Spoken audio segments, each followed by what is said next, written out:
Iran மீதான போர், அமெரிக்க பாதுகாப்பு செயலாளர் மீது பழி போடும் ட்ரம்ப். கொல்லப்பட்ட அலி லாரிஜானியின் வெற்றிடத்தை நிரப்பியது ஈரான். போரை நிறுத்த ஈரான் விதித்துள்ள நிபந்தனை. ட்ரம்பின் பின்வாங்கலுக்கு மத்தியில் ஈரானின் எரிசக்தி உள்கட்டமைப்பு மீது பாரிய தாக்குதல். ஈரானிலிருந்து ஸ்டேல் நோக்கி புதிய அலை ஏவுகணை தாக்குதல். ஈராக்கிய மிலிட்டிகளால் தாக்கப்பட்ட அமெரிக்க படைகள், அதிருந்த எல்லை தாண்டிய ஏவுகணை தாக்குதல். அலி கமேனியை கொள்ள நெதன்யாகு போட்ட மாபெரும் ஸ்கெட்ச். ட்ரம்பை போருக்குள் இழுத்த ஸ்டேலின் சதியை அம்பலப்படுத்திய ராய்ட்டர்ஸ். ட்ரம்பின் சமாதான பேச்சு காப்பு. ஈரான் மற்றும் லெபனான் மீதான தாக்குதல்கள் தொடரும் என நெதன்யாகு அதிரடி. ஈரானின் தாக்குதல்களுக்கு பதிலடி கொடுக்கும் உரிமை எங்களுக்குண்டு, கட்டார் அதிரடி அறிவிப்பு. அமெரிக்கா, இஸ்ரேல் மற்றும் ஈரான் ஆகிய நாடுகளுக்கு இடையிலான மோதல் 4வது வாரத்தில் நுழைந்துள்ள நிலையில் போர் எவ்வாறு தொடங்கியது என்பது தொடர்பாக ஜனாதிபதி டொனால்ட் ட்ரம்ப் ஒரு புதிய விளக்கத்தை அளித்துள்ளார். ராணுவ நடவடிக்கைக்கு அழுத்தம் கொடுத்த முதல் மூத்த அதிகாரிகளில் பாதுகாப்புத்துறை செயலாளர் ஃபீட் கேக்செத்தும் ஒருவர் என்று அவர் குறிப்பிட்டுள்ளார். அமெரிக்காவின் மெம்பிஸ் நகரில் நடந்த வட்டமேசை கலந்துரையாடல் நிகழ்ச்சியில் ஜனாதிபதி ட்ரம்ப் பேசியதாவது, ஈரான் மீது ராணுவ நடவடிக்கை எடுக்க வேண்டும் என்று முதலில் வலியுறுத்தியவர் பாதுகாப்பு செயலாளர்தான். மத்திய கிழக்கில் ஒரு பிரச்சனை உள்ளது, அதை இப்போது தீர்க்கலாமே, தள்ளி போடலாமா என்று நான் கேட்டேன். ஈரானை அணுகுண்டு தயாரிக்க அனுமதிக்க கூடாது, தாக்குவோம் என ஃபீட்செக் தான் கூறினார். இவ்வாறு ட்ரம்ப் கூறினார். இந்த மோதல் எவ்வாறு தொடங்கியது என்பது குறித்த மாறுபட்ட விளக்கங்கள் உள்ளன. சிலர் ஸ்டேல் ஏற்கனவே தாக்குதல்களை தொடங்க தயாராக இருந்ததாகவும் அதுவே இறுதியில் அமெரிக்காவை இதில் ஈடுபடுத்தியதாகவும் கூறுகின்றனர். மற்றவர்கள் ஈரான் அணு ஆயுதத்தை உருவாக்கும் நிலைக்கு மிக அருகில் இருப்பதாக கூறப்படும் கவலைகள் இந்த மோதல் தீவிரமடைவதை தூண்டுவதில் முக்கிய பங்கு வகித்ததாக வாதிடுகின்றனர். முன்னதாக இந்த போர் தொடங்கியதற்கு ட்ரம்ப் பல்வேறு விளக்கங்களை அளித்திருந்தார். ஒரு கட்டத்தில் ஈரான் அணு ஆயுதங்களை உருவாக்குவதை தடுப்பதை நோக்கமாக கொண்டே இந்த ராணுவ நடவடிக்கை எடுக்கப்பட்டதாக அவர் கூறினார். மற்றொரு சந்தர்ப்பத்தில் தெஹ்ரான் மீதான வான்வழி தாக்குதல்களை ஒரு பரந்த பிராந்திய மோதலை தவிர்ப்பதற்கான ஒரு முன்னெச்சரிக்கை நடவடிக்கை என்று அவர் விவரித்தார். And then unfortunately I called Pete, I called General Kane, I called a lot of our great people. We have great people, and I said, let's talk.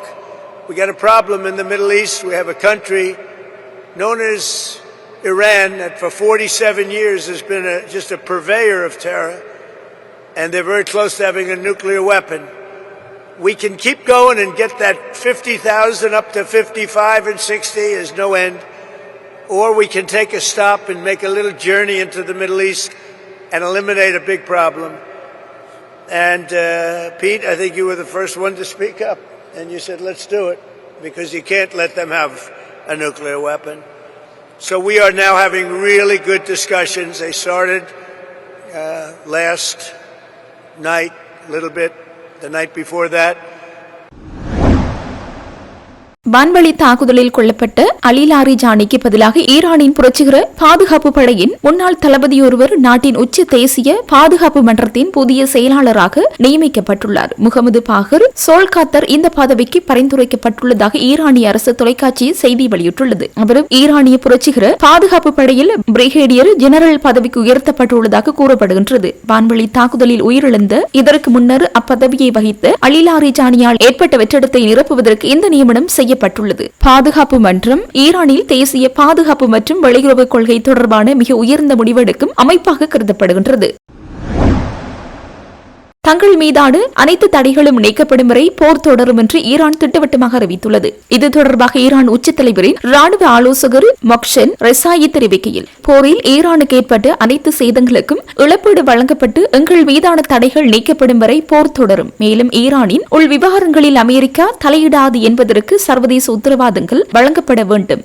இது ஈரான் மக்கள் உச்ச தலைவர் மொஜ்தபா கமேனி மற்றும் ஆயுத படைகளின் முடிவாகும். இவைகள் நிறைவேறும் வரை போரை ஈரான் முடிவுக்கு கொண்டு வராது. எங்களின் உள்கட்டமைப்பை தாக்கினால் இனி அது கண்ணுக்கு கண் என்ற பதிலடியாக இருக்காது, கண்ணுக்கு தலை, கை, கால் போன்ற தாக்குதலாகவே இருக்கும். அமெரிக்கா முடங்கிவிடும் என தெரிவித்துள்ளார்.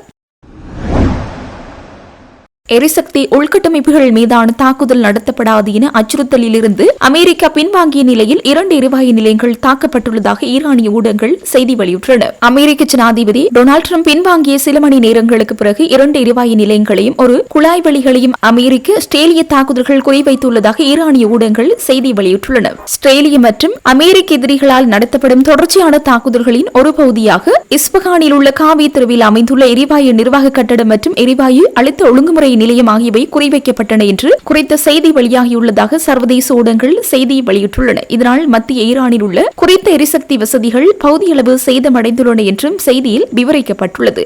நாட்டின் தென்மேற்கில் உள்ள ஹோரம் ஷாகர மின் உற்பத்தி நிலையத்தின் எரிவாயு குழாயையும் இந்த தாக்குதல் குறிவைத்துள்ளதாக கூறப்பட்டுள்ளது.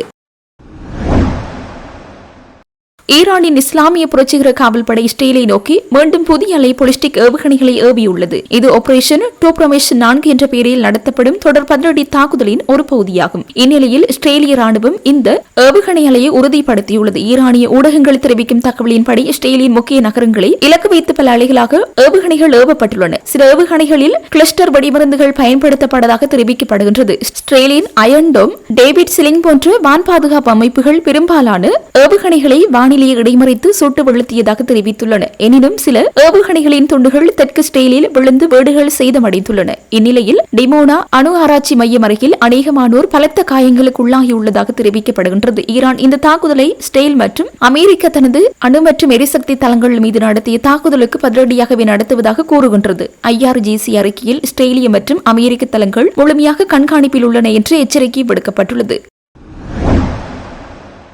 அமெரிக்கா மற்றும் இஸ்ரேல் இணைந்து ஈரானுக்கு எதிரான போர் தொடங்கிய பிறகு முதல் முறையாக எல்லை தாண்டிய ஏவுகணை தாக்குதல்கள் நடைபெற்றுள்ளன. ஈராக்கின் மொசூல் அருகே உள்ள ரபியா பகுதியிலிருந்து குறைந்தது 7 ஏவுகணைகள் வடகிழக்கு சிரியாவில் உள்ள அமெரிக்க படைகள் நிலை பெற்ற இர்மிலான் தளத்தை நோக்கி ஏவப்பட்டன. ஈராக்கிய பாதுகாப்பு வட்டாரங்கள் தெரிவித்தபடி இந்த தாக்குதல் ஈரான் ஆதரவு ஈராக்கிய மிலிட்டியாக்களால் நடத்தப்பட்டதாக கருதப்படுகின்றது. ஏவுகணைகள் ஏவப்பட்ட இடத்தில் ஒரு எரிந்த லாரியின் மீது பொருத்தப்பட்ட ஏவுகணை லாஞ்சர் பிளாட்பார்ம் கைப்பற்றப்பட்டுள்ளது. இது அராஷ் போ வகை மேம்படுத்தப்பட்ட ஏவுகணைகளாக இருக்கலாம் என சந்தேகிக்கப்படுகின்றது. சிரிய ராணுவம் இந்த தாக்குதலை உறுதிப்படுத்தியுள்ளது. ஹஷாக பகுதியில் உள்ள ஒரு ராணுவ தளம் மீது ஏவுகணை தாக்குதல் நடைபெற்றதாக அது தெரிவித்துள்ளது. ஆனால் அந்த தளம் அமெரிக்க படைகளால் பயன்படுத்தப்படுவதை அது குறிப்பிடவில்லை. உடனடியாக உயிரிழப்புகள் அல்லது பெரிய சேதம் ஏற்பட்டதாக இந்த தகவலும் வெளியாகவில்லை.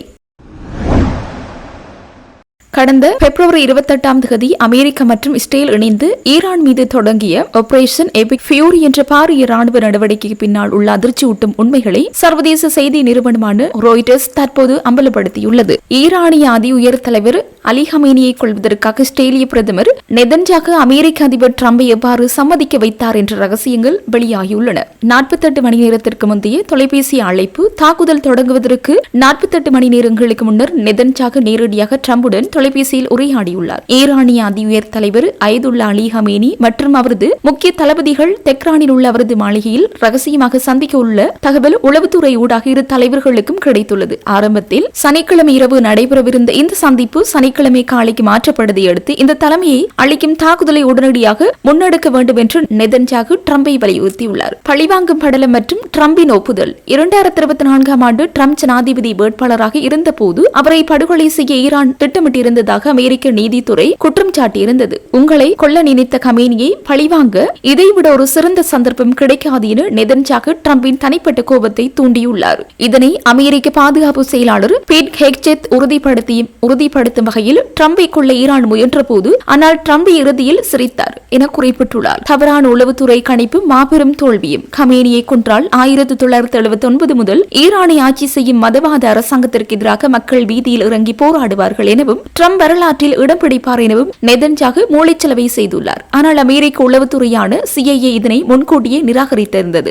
அமெரிக்கா கொல்லப்பட்டால் அவரை விட மிக கொடூரமான ஒருவரை பதவிக்கு வருவார் என CIA எச்சரித்திருந்தது. டிரம்ப் CIA நம்பாமல் நெதன்யாகுவை நம்பியதன் விளைவாகவே கமேனியை விட அமெரிக்காவை மிக கடுமையான எதிர்க்கும் அவரது மகன் மொஜ்தபா கமேனி தற்போது ஈரானின் புதிய அதி உயர் தலைவராக பதவியேற்றுள்ளார். அத்துடன் இந்த தாக்குதலின் விளைவாக 2300க்கும் மேற்பட்ட ஈரானிய பொதுமக்களும் 13 அமெரிக்க ராணுவ வீரர்களும் சுட்டுக் கொல்லப்பட்டுள்ளனர். ஹோமோஸ் ஜலசந்தி மூடப்பட்டு உலகளாவிய எண்ணெய் விலையில் வரலாற்று உச்சம் பதிவாகியுள்ளது. இஸ்ரேல் அமெரிக்காவை போருக்குள் இழுத்துவிட்டதா என்ற கேள்விக்கு யாராவது டிரம்பிற்கு உத்தரவிட முடியுமா? இது டிரம்பின் சொந்த முடிவு என நெதன்யாகு பதிலளித்திருந்தாலும் ராய்ட்டர்ஸ் அறிக்கை நெதன்யாகுவின் மாபெரும் ராஜதந்திர சதியை தோடுரித்து காட்டியுள்ளது.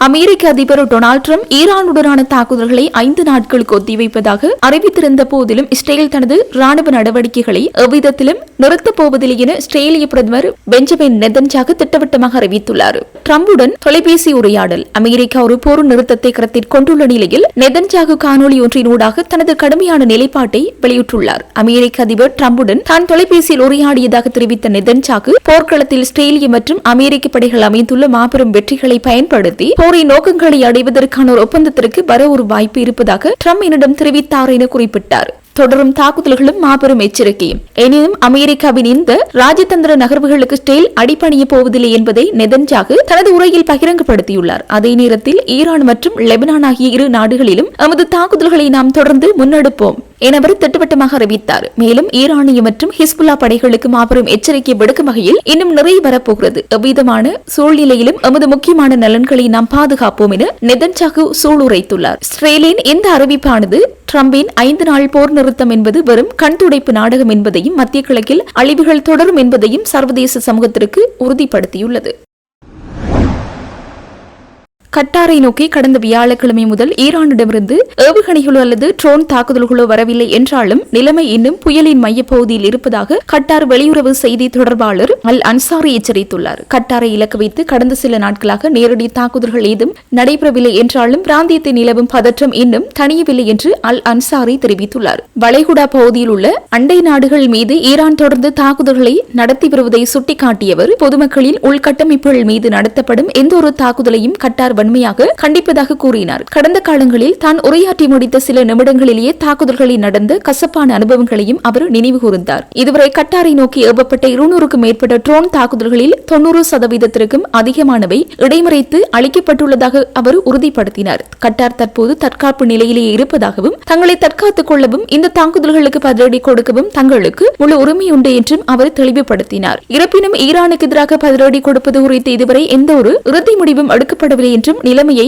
உன்னிப்பாக கவனித்து வருவதாகவும் அவர் மேலும் தெரிவித்தார்.